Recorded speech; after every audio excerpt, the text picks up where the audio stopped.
Alright, what do you think about the Docklands? What's the story? Docklands? Guys, what do you think of the Docklands? Tell us what you think of the Docklands, mate. Don't really know much of the Docklands, so can't really say much. Do you feel an urge to go down there? Not really. I know it's a bit of a disappointment. It's a little bit out of the way, but I don't know. It's kind of, you see all the buildings are going up. Apparently there's some nice restaurants and bars, from what I hear. But have I been down there? Nah. Today we're going to explore the question of, does Docklands have a soul?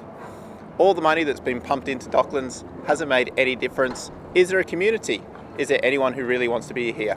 So the purposes today is we're going to talk to people who actually live and are involved in Docklands. And we're going to ask them the questions about, is there a community here? Are they happy living in Docklands? What is their general impression of Docklands? Over the day, we have our own impressions, which we think that it doesn't really compare to Melbourne, and it'll take a long time before it does, or Melbourne CBD. But we're going to see if those perceptions we have are actually true, or if they're going to be challenged today. I'm Bill Burrell. I'm the operations manager for the Enterprise Ship Trust. Well, for the settlement of Melbourne, this is the ship that brought the first 9 settlers over in 1835 from Launceston.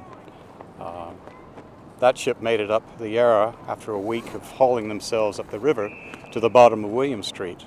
That's ground zero, or vector zero, for Melbourne. That's where it all started on Sunday the 30th of August 1835. This would have been swampland. Much of the river's course we wouldn't recognize from then. It's been changed and channeled so many times.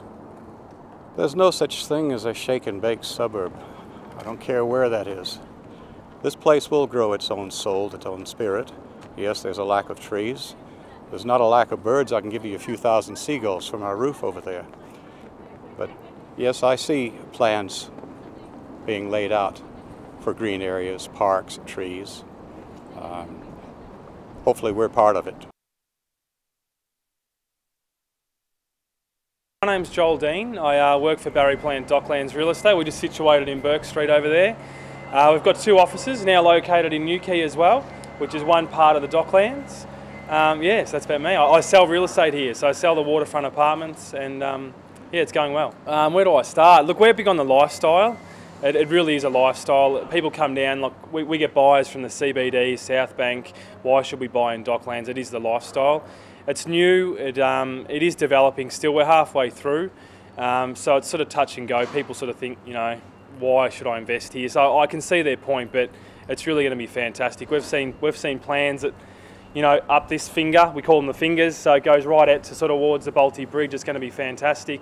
Lorimer Street, which is Yarra's Edge, you know, second to none. And then Newquay over there, which is going to be some more townhouses. So, yeah, it's sky's the limit, really. Yeah, the demographic, it varies. You get a lot of retirees, especially in this tower here, Dock 5. It's a lot of owner-occupied, so it really depends on the area. A lot of Asians sort of like the Watergate sort of area in the Vic Point area as well. But yeah, you get investors, you get a lot of owner-occupiers. It's sort of hard to say. A lot of people from WA as well come over. Sydney not as much, but when they do come down, they sort of say that it's a little bit cheaper than where they live, so it varies, yeah. Could be a little bit better. Yeah, it could be a little bit more greenery. We cop that objection all the time, like there's no parks and just sort of chill out areas, I guess you could say. It's just all concrete. It's a nice place to live in. It's very close to the public transport and it's very close to the city. It's a nice buzzing place to live in. Yeah. As far as being in this area in particular, I quite enjoy it. It's close to everything. I know it's still in development, but that doesn't worry me too much. I like being close to the city and all that has to offer. There are a lot of community programs. There's a magazine running around telling us what's happening in Docklands. And I think, yeah, there is a sense of community in Docklands, yeah. Close to the city, but it's not too close to the city. It's a lot. You feel a lot more laid back. I had a preconceived impression of what Docklands was. After walking around, I still feel the same myself, but talking to the people who live, work, and maybe the ones that we meet a bit later today who will come down just to have a look, people tend to be happy with the area. They don't think that it lacks too much soul. People like that it's close to the city, it's clean, there's everything they need here.